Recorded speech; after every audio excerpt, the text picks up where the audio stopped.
Hey guys, thanks for tuning in today. Today we are making chili. It's not that great weather outside. It's kind of cold, snowy, so it's perfect weather for chili. And I got all the ingredients here, so we're going to go ahead and get started. I got a little bit of oil in my pot here. It's just warming up. I got about a pound and a half of some stew meat. I kind of chopped it up. You can do this with ground beef, ground chicken, ground turkey, whatever you got. I kind of like a little bit of chunks in mine, so I went with the stew meat versus the ground. So let's go ahead and add that to my pot. And just kind of want to brown this off a little bit first before we do everything else. So I'm going to get that out of the way. While we're kind of letting this brown, I'm going to work on my onion and my pepper. I got just the yellow onion here. You can use any onion you got. We're going to cut the stem of it off, leave the roots on. That root is going to hold everything together. So we're going to cut the top off, cut side down so I have a safe onion to work with, because you can kind of roll if you cut it on the side. So if you cut side down, it's nice, flat, safe, won't roll on you. I'm going to peel the skin of the onion off. Sometimes I will use my knife because it'll help me get underneath that skin a little easier than trying to pick out with my nails. So we got, come on. And if you can't get the onion peel to come off, you can always take off that first layer of onion too. It'll be all right. Onions are like ogres, just many layers to it. So we got our peel off that one. And then we get to peel off this one.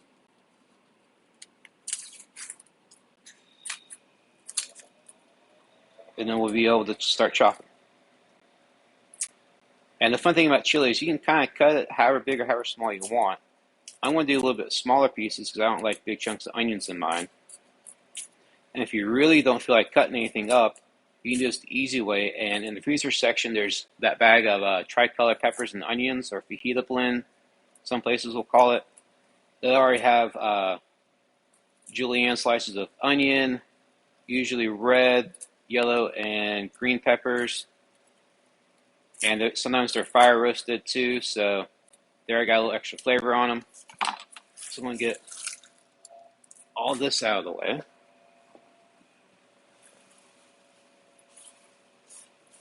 Clean up that onion peel because no one wants to eat that stuff.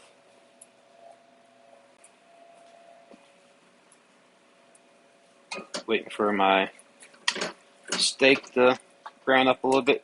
You can also work in batches a little bit too. If you got, feel like you got too much meat, you can do, a couple batches of the meat to brown it a little quicker.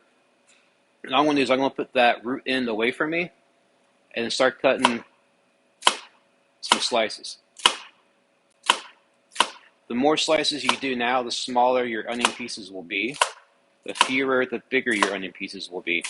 Because right now, we're kind of doing that first step to prepare the dice. So we got everything held together. Going a little turn.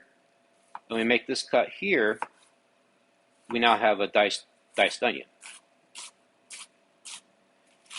And depending on how big or how small your pieces are, you can call it a mince, a dice, medium dice. This is probably close to a small dice to a mince.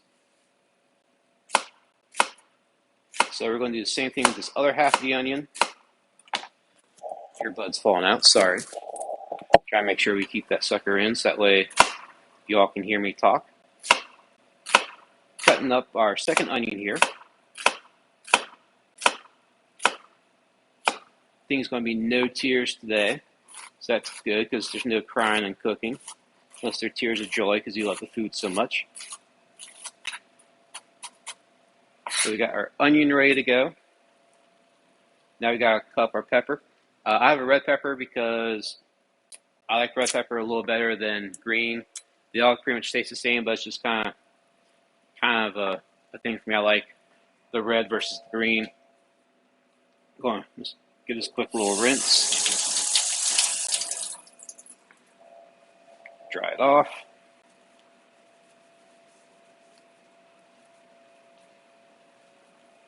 Then I do a fun trick with my peppers.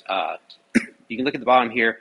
You see these little lines going up between the pepper. I'm going to cut with those. I'm going to cut that stem off so it's a little a little easier to do.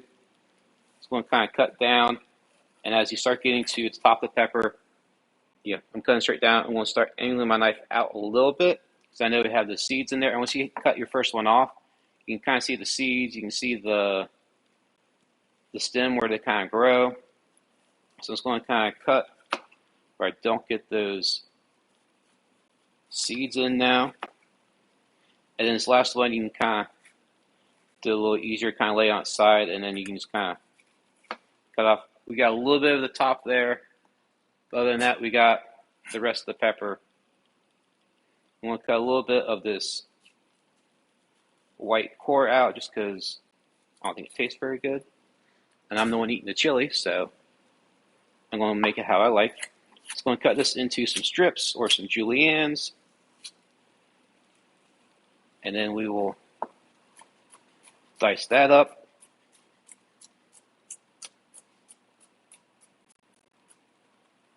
We can push that off with our onions because we're going to add that at the same time.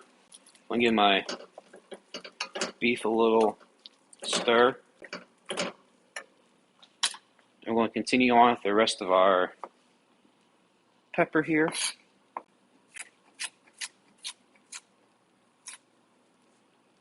We'll cut this one up. And it's also one of those things where if you want, you can do all this ahead of time.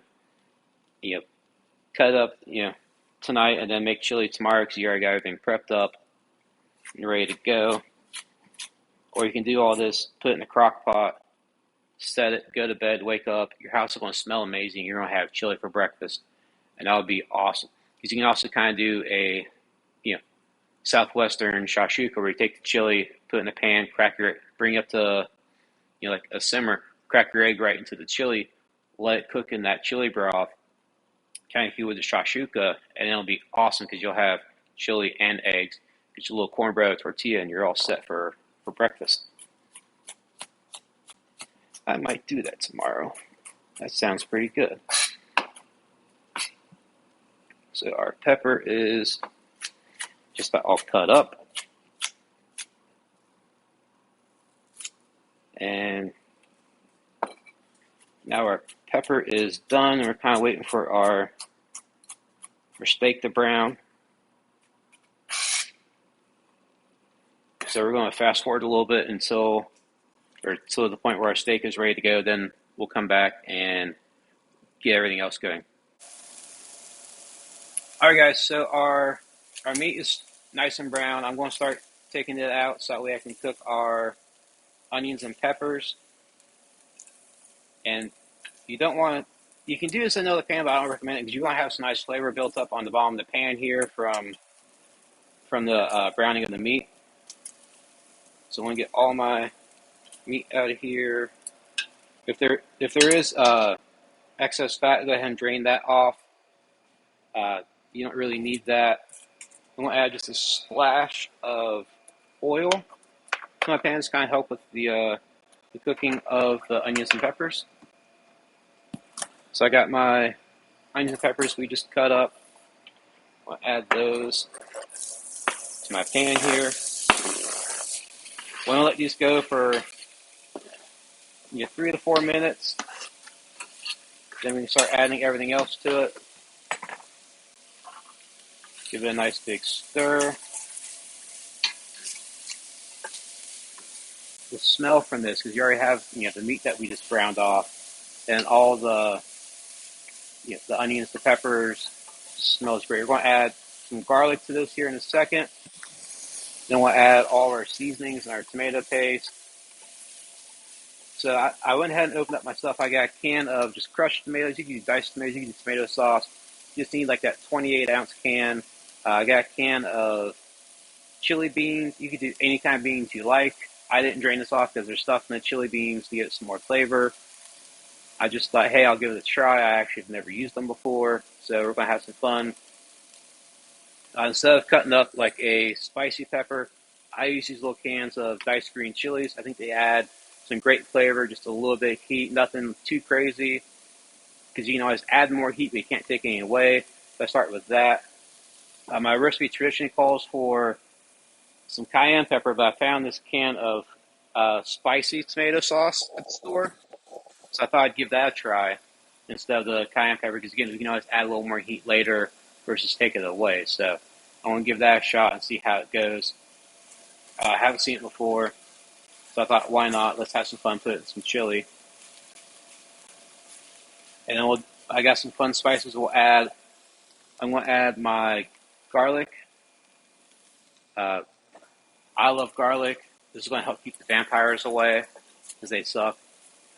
I'm going to just kind of cook that for 30 seconds to a minute. Then we'll go ahead and start adding some of our other stuff to it to the pot as well. Now this is starting to smell really good between the onions, the peppers, and the garlic. Again, this is when you want that smell-o-vision. People say it all the time. This does smell amazing. Again, who doesn't love the smell of cooking onions and peppers and garlic? I'm going to cheat. I have a tube of tomato paste. These things are great because when I'm doing a class, I don't use a whole can of tomato paste. So this way I can squeeze out my 2 ounces or 2 tablespoons, whatever it might be, put the cap on, put it in the cupboard, and I can use it again. Whereas, you get the little can. It's awesome you can get that small of a can, but I've never used the whole can in one recipe before. So this is great. Like I said, it'll cost you a little more, but you can reuse it multiple times versus buying that one can, getting what you need out of it, and going, what do I do with the rest of this? So I'm going to go ahead and just add a little tomato paste to this. I always add the paste first and let it cook down a little bit because sometimes it can have kind of that mechanically tomato flavor or mechanically like metallic-y can flavor. Whether it's from the can, this doesn't seem to have that as much, but I still like to add my tomato paste first. It gives us a chance to kind of caramelize, build some more flavors because you want this to taste good, not just like, oh, it's tomatoes and meat with some chili powder. You're going to build those layers of flavor. So you can kind of see, everything's kind of starting to cook down a little bit. We got some nice color on stuff. Just mixing that tomato paste into everything. And then once you got your onions and peppers looking the way you want them, then you can start adding everything else to it because after that, you're just kind of adding your flavors. We're going to have some fun. I got some black pepper here. Got a teaspoon of that. 2 teaspoons of cocoa powder. That's going to add just a nice, earthiness to it and, not really that much flavor. Just kind of darkens the color of chili and add that underground, like, earthiness. Like, what is that? I can't put my finger on it. This is my cumin and 1 tablespoon of cumin, 1 tablespoon of chili powder because I couldn't fit 4 tablespoons into my little cup here. 1 teaspoon of cinnamon. Again, it's going to add a little extra earthiness to it, not so much cinnamon flavor, kind of like your Cincinnati chili. Just add some extra flavor. That is a teaspoon of oregano, 2 teaspoons of garlic powder, 2 teaspoons of onion powder. Mix that all up. We're kind of cooking the spices a little bit before we add all of our broth to it. I got 2 cups of beef broth. You can do water, you can do beer, you can do chicken broth, whatever you prefer. You just need 2 cups of liquid. I got my canned green chilies, my spicy tomato sauce, or hot tomato sauce as the can says, my can of chili beans. Scoop all that goodness out. Give this a nice stir, start getting the spices incorporated in the stuff. My can of tomato sauce, or crushed tomatoes. Mix that all up. This already smells fantastic. Add my meat to the pot. And if you like a nice thick chili, this is how you go. Just kind of let it cook for a little bit. I'm going to add a little bit of beef broth to it. I think the recipe calls for 2 cups. I'm going to add about 1 just because I like a little bit thicker chili. Stir that all up, and that way, as we cook stuff down, some of that liquid from the beef broth will be what evaporates. I want to give it a good couple pinches of salt from my little salt baggie here. My box of salt got wet, so I put it in a bag because bags get wet, but they don't disintegrate when they're wet. So we'll call that a tablespoon of salt ish, 2.5 teaspoons, tablespoon.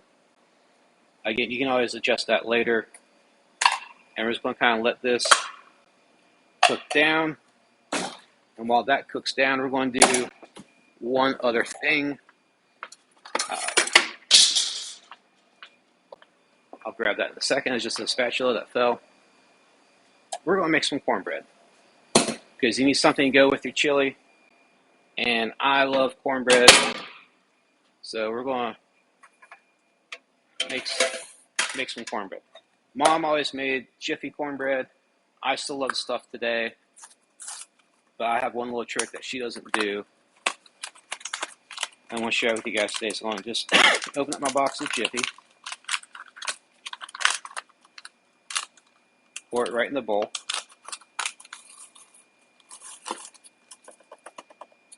And then we need 1 egg. So, egg. Then I need a little bit of oil and a little bit of milk because I don't need oil, sorry. I need milk, which I got right here. I need 1/3 cup of milk.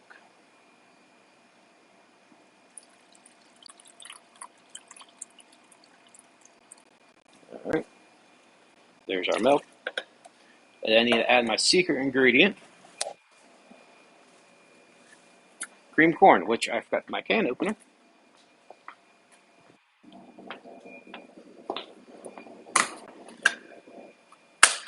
This is going to keep that cornbread nice and moist and add a little extra corn flavor to it.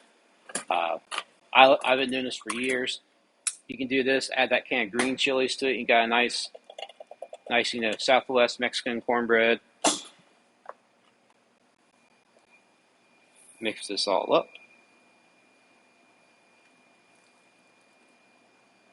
You can take this and do it to any standard cornbread recipe you got. Rather it be grandma's recipe or whoever's. You can add in that can of cream corn. It's going to add the next nice little bit of moisture, some corn flavor, and a little bit of texture to it. And if you do overcook it, it'll still stay moist because you got all the extra moisture from the curing corn. So I'm going to spray my pan out a little bit.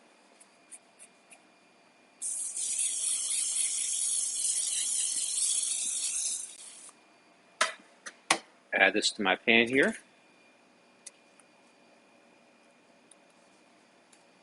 And then we'll put it in the oven and we'll be right back. Once this is done, our chili will have some time to cook a little bit. So there we go, got that done. Oven's already preheated, got to bake it for about 20 minutes. And it'll be ready to go. So we'll be back in about 20 minutes. Alright guys, so our cornbread is ready.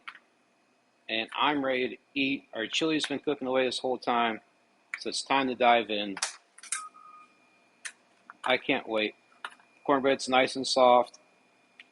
That cream corn does make it a little softer. Sometimes it can be a little hard getting that first piece out. It's alright, it's still going to taste fantastic. So just going to get this piece right here out with you. Put it down on the plate. Move that out of the way so I don't burn myself on it because it's hot. Get some chili here.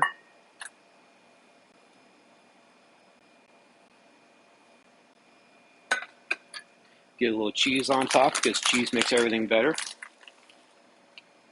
And we are ready for dinner. There we have chili and cornbread. Make sure you scroll down. You see the whole recipe for the chili. Thank you guys for tuning in, and we'll see you next time.